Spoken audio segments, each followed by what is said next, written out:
नमस्कार दोस्तों, हमारे चैनल पांडे सनातनी में आपका एक बार फिर से स्वागत है। जय श्री कृष्ण, राधे राधे, हर हर महादेव। दोस्तों, आज बृहस्पतिवार है।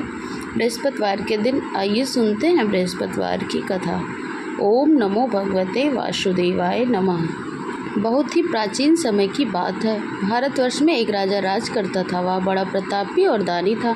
वह नित्य प्रति मंदिर में भगवत दर्शन करने जाता था। ब्राह्मण और गुरु की सेवा किया करता था।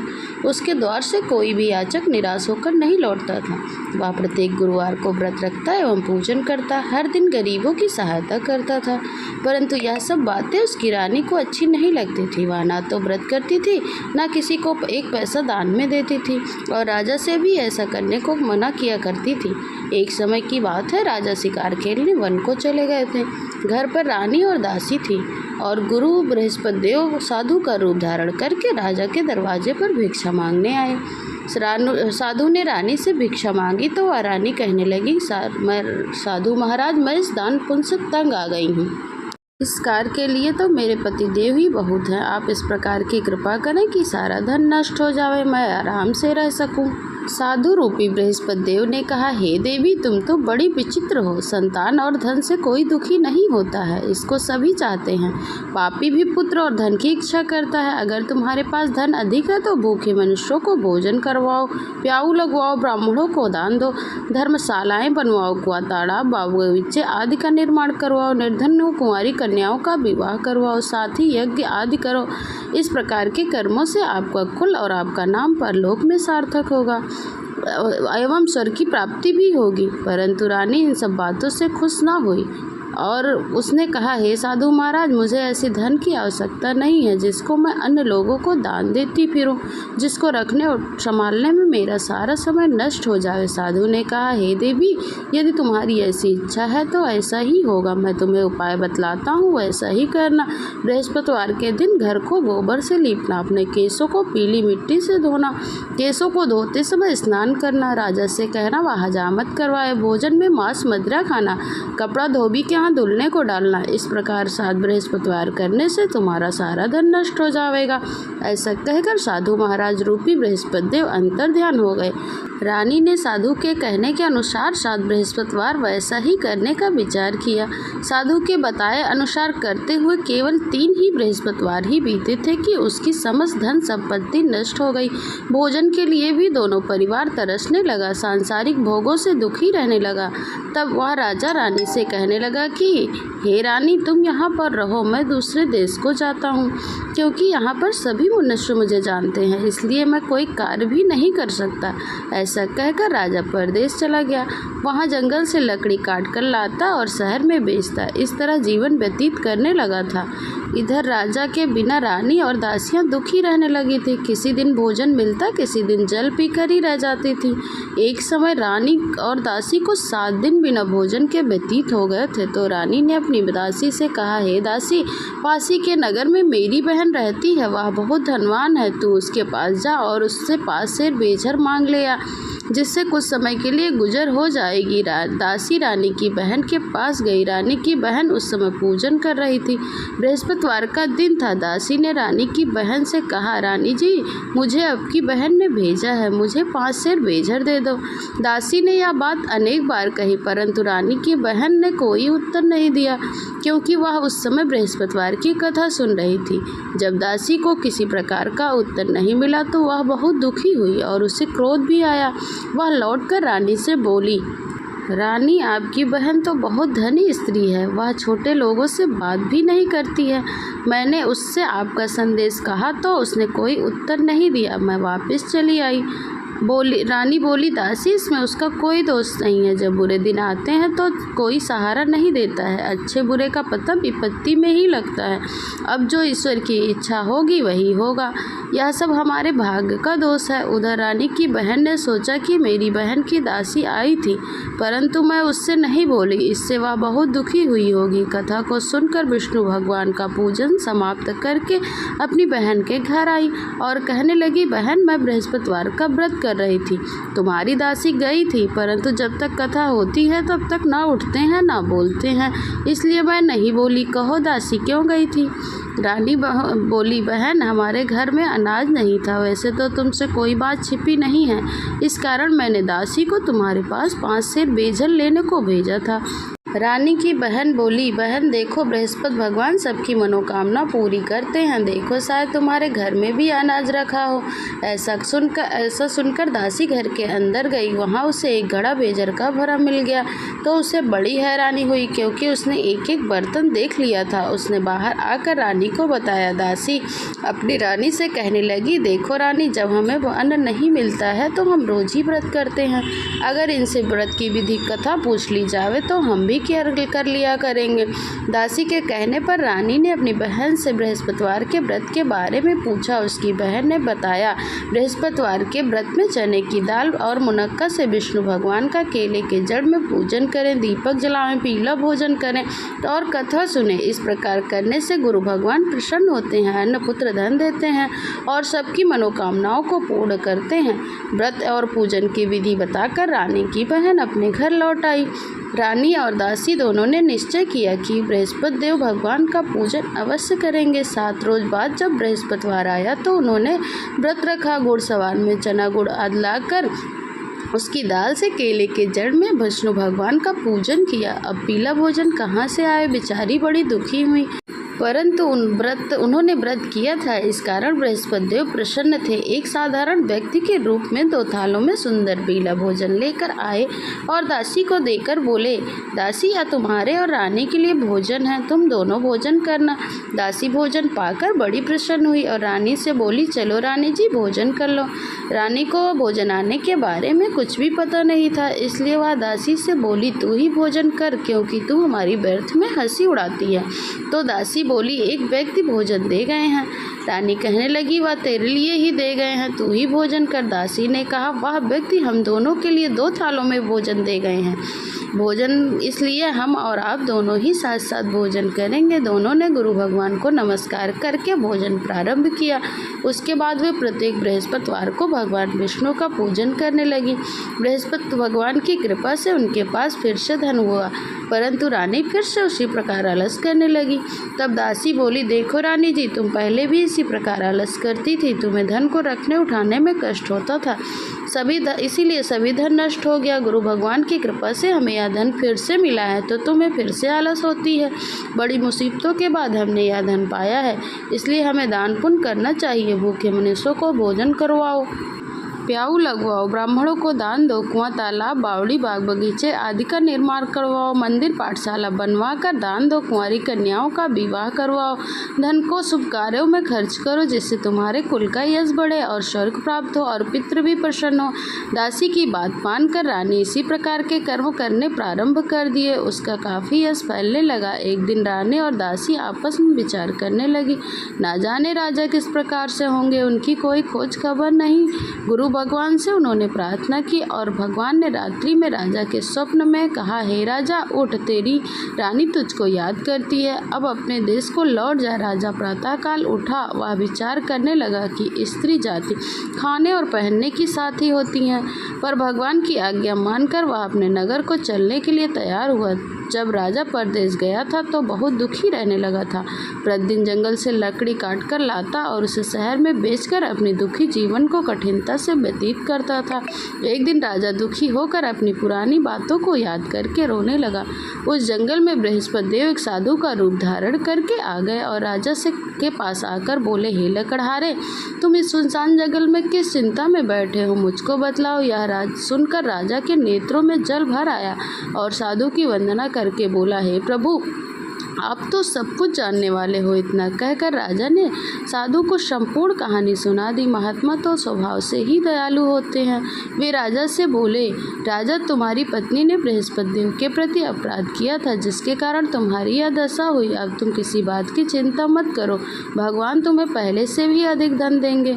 देखो, तुम्हारी पत्नी ने बृहस्पतिवार का व्रत करना प्रारंभ कर दिया है। अब तुम भी बृहस्पतिवार का व्रत करके चने की दाल और जल को गुड़ के लोटे के जल को लोटे में डालकर केले का विष्णु भगवान का पूजन करो और कथा कहो और भगवान तुम्हारी सभी मनोकामनाओं को पूर्ण करेंगे। साधु को प्रसन्न देखकर राजा बोला, है प्रभु, मुझे लकड़ी बेचकर इतना पैसा नहीं मिलता है जिससे भोजन के उपरांत मैं कुछ बचा सकूं। मैंने रात्रि में अपनी रानी को व्याकुल देखा है। मेरे पास कुछ भी ऐसा साधन नहीं है जिससे उसका समाचार मंगा सकूं और फिर मैं बृहस्पतिवार की कौन सी कहानी कहूं, यह बात मुझको मालूम नहीं है। तो साधु ने कहा, हे राजा, तुम किसी बात की चिंता मत करो। बृहस्पतिवार के दिन रोज की तरह लकड़ियाँ लेकर शहर को जाओ।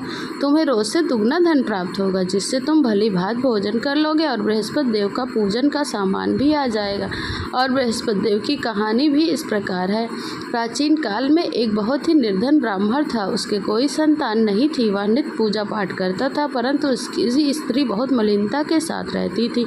वह ना स्नान करती थी, ना किसी देवता का पूजन करती थी। प्रातःकाल उठते सर्वप्रथम भोजन करती थी, बाद में कोई अन्य कार्य करती थी। ब्राह्मण देवता बहुत दुखी रहते थे। पत्नी को बहुत समझाते, परंतु उसका कोई परिणाम ना निकला। भगवान की कृपा से ब्राह्मण की स्त्री की कन्या रूपी रत्न पैदा हुई।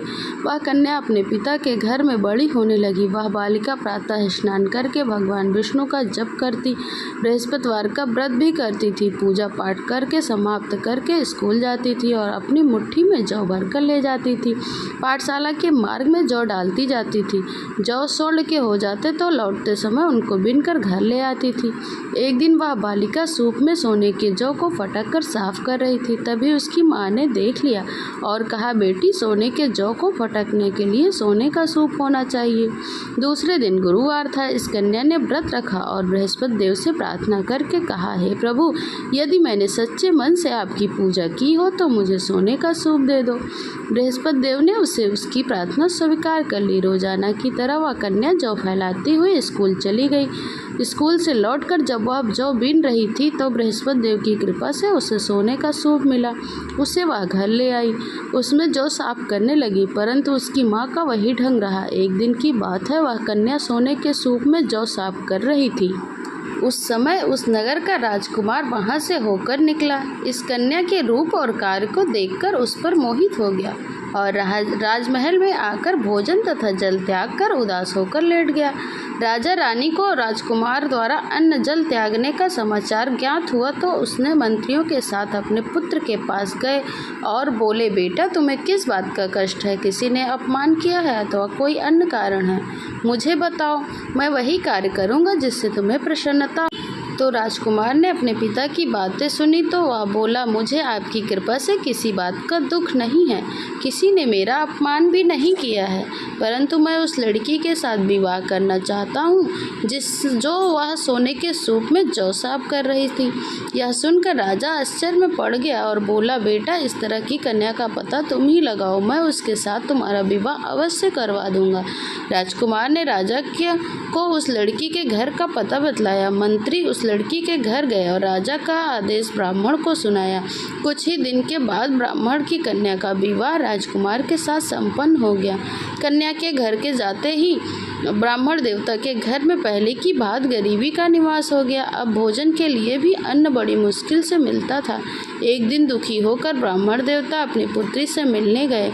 बेटी ने पिता की दुखी अवस्था को देखकर अपनी माँ का समाचार पूछा तो ब्राह्मण ने सारा हाल कह दिया।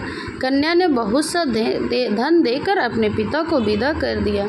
इस तरह ब्राह्मण का कुछ समय तो सुखपूर्वक बीत गया, लेकिन कुछ ही दिन के बाद फिर वही हाल हो गया। ब्राह्मण फिर अपनी कन्या के यहाँ गया और सभी हाल कहा तो पुत्री बोली, पिताजी, आप माताजी को यहाँ लिवा लाओ, मैं उन्हें विधि बता दूंगी, जिससे गरीबी दूर हो जाएगी। ब्राह्मण देवता अपनी स्त्री को साथ लेकर राजमहल पहुँचे तो पुत्री अपनी माँ को समझाने लगी, माँ, तुम प्रातःकाल उठकर प्रथम आदि स्नान करके विष्णु भगवान का पूजन करो तो सब दरिद्रता दुख दूर हो जाएगा। परंतु उसकी माँ ने उसकी कोई भी बात नहीं मानी। वह प्रातःकाल उठकर अपनी पुत्री और बच्चों के जूठन को खा लिया। एक दिन उसकी पुत्री का बहुत गुस्सा आया। उसने एक रात में कोठरी से सारा सामान निकाल दिया, अपनी माँ को उसमें बंद कर दिया। प्रातःकाल उसमें से निकाला और स्नान आदि करा के पूजा पाठ पाठ करवाया तो उसकी माँ की बुद्धि ठीक हुई। उसके बाद वह नित्य नियम से पूजा पाठ करने लगी। प्रत्येक बृहस्पतिवार को व्रत भी रखने लगी। इस व्रत के प्रभाव से उसकी माँ बहुत धनवान हुई और पुत्रवती हो गई। बृहस्पति देवता के प्रभाव से स्वर्ग को प्राप्त हो गई। वह ब्राह्मण भी सुखपूर्वक इस लोक को सुख भोग कर स्वर्ग को प्राप्त हो गया। इस तरह कहानी कहकर साधु देवता वहाँ से अंतर ध्यान हो गए। धीरे धीरे समय व्यतीत होने लगा। फिर बृहस्पतिवार का दिन आया। राजा जंगल से लकड़ी काट कर किसी शहर में बेचने गया तो उसे अन्य दिनों से अधिक पैसा मिला। राजा ने चना गुड़ आदि लाकर बृहस्पतिवार का व्रत किया। उस दिन से उसके सभी कलेश दूर हो गए। परंतु जब अगला गुरुवार आया तो वह बृहस्पतिवार का व्रत करना भूल गया। इस कारण बृहस्पति भगवान नाराज हो गए। उस दिन उस नगर के राजा ने विशाल यज्ञ का आयोजन किया तथा अपने समस्त राज्यों को में घोषणा करवा दी थी कि कोई भी मनुष्य अपने घर में भोजन ना बनावे, ना आग जलावे। समस्त जनता मेरे यहाँ भोजन करने आवे और जो इस आज्ञा को नहीं मानेगा उसको फांसी की सजा दी जाएगी। राजा की आज्ञा के अनुसार राज्य के सभी वासी राजा के भोज सम्मिलित हुए। लेकिन लकड़हारा कुछ देर से पहुंचा, इसलिए राजा उसको अपने साथ महल लिवा ले गए। जब राजा लकड़हारे को भोजन करा रहे थे तो उसकी दृष्टि खूंटी पर पड़ी जिस पर उसका हार टंगा हुआ था। उसे हार खूंटी पर दिखाई नहीं दिया। रानी को निश्चय हो गया कि मेरा हार इस लकड़हारे ने चुरा लिया है और उसी समय सैनिक बुलवाकर उसको जेल में डलवा दिया। जब लकड़हारा जेल खाने में गया तो बहुत दुखी होकर विचार करने लगा, ना जाने कौन से पूर्व जन्म के कर्म से मुझे यह दुख प्राप्त हुआ है। और उसी साधु को याद करके रोने लगा जो कि जंगल में मिला था। उसी समय तत्काल बृहस्पति देव साधु के रूप में प्रकट हो गए। उसकी दशा देखकर कहने लगा, अरे मूर्ख, तूने बृहस्पति देवता की कथा नहीं की, इसी कारण तुझे यह दुख प्राप्त हुआ है। अब चिंता मत कर, बृहस्पतिवार के दिन जेल खाने के दरवाजे पर 4 पैसे पड़े मिलेंगे, उससे तू बृहस्पति देव की पूजा करना, तेरे सभी कष्ट दूर हो जाएंगे।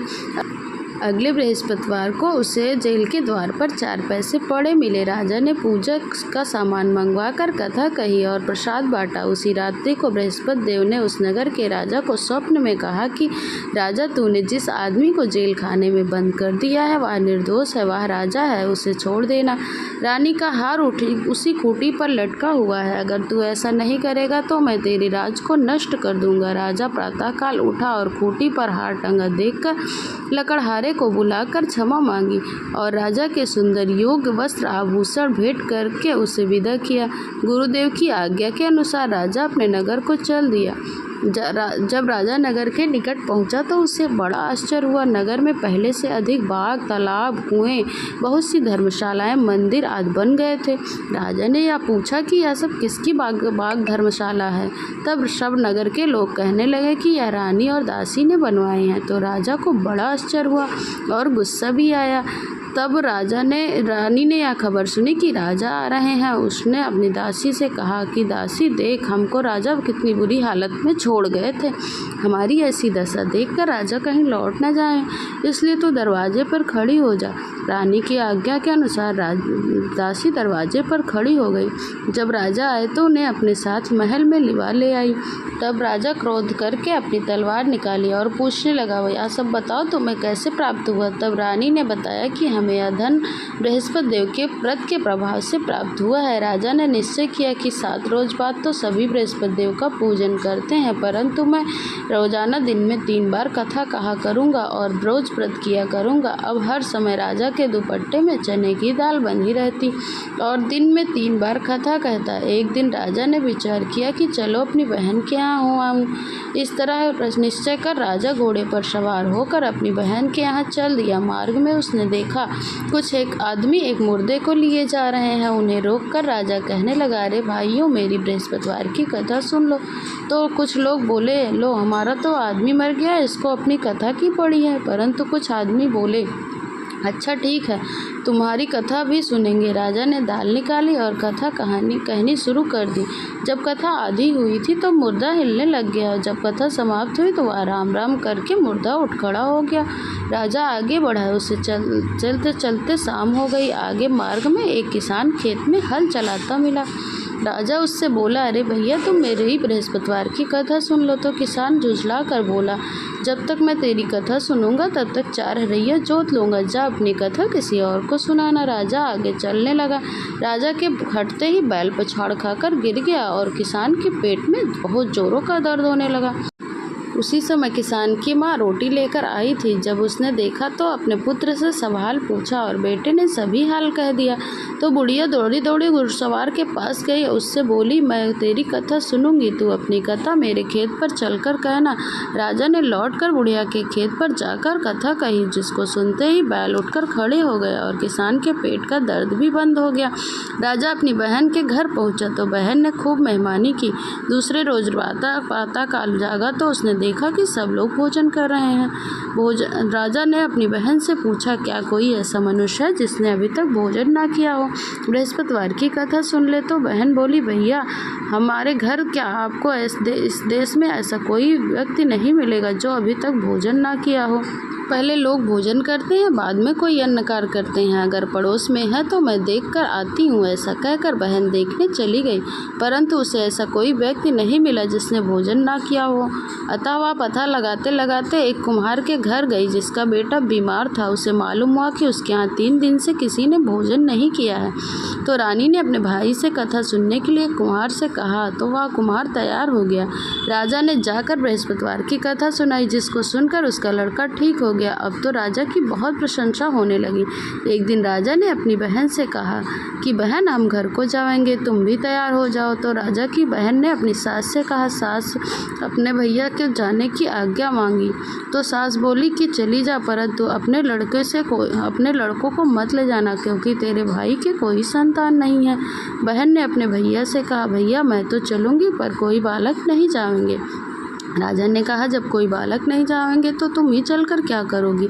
बड़े दुखी मन से राजा अपने नगर को लौट आया। राजा ने अपनी रानी से कहा, हम निर्वंशी हैं, हमारा मुंह देखने का किसी को धर्म नहीं है, और बिना भोजन आदि किए सैया पर लेट गया। रानी बोली, हे प्रभु, बृहस्पति देव ने हमें सब कुछ दिया है, वे हमें संतान भी अवश्य देंगे। उसी रात को बृहस्पति देव ने राजा के स्वप्न में कहा, उठ राजा, सभी सोच को त्याग दे, तेरी रानी गर्भवती है। राजा को यह जानकर बड़ी खुशी हुई और 9वें महीने रानी के गर्भ से एक सुंदर पुत्र पैदा हुआ। तब राजा बोला, हे रानी, स्त्री बिना भोजन कहे रह सकती है, परंतु बिना बात कहे नहीं रह सकती। जब मेरी बहन आएगी तो तुम उससे कुछ मत कहना। तो रानी ने हाँ कर दिया।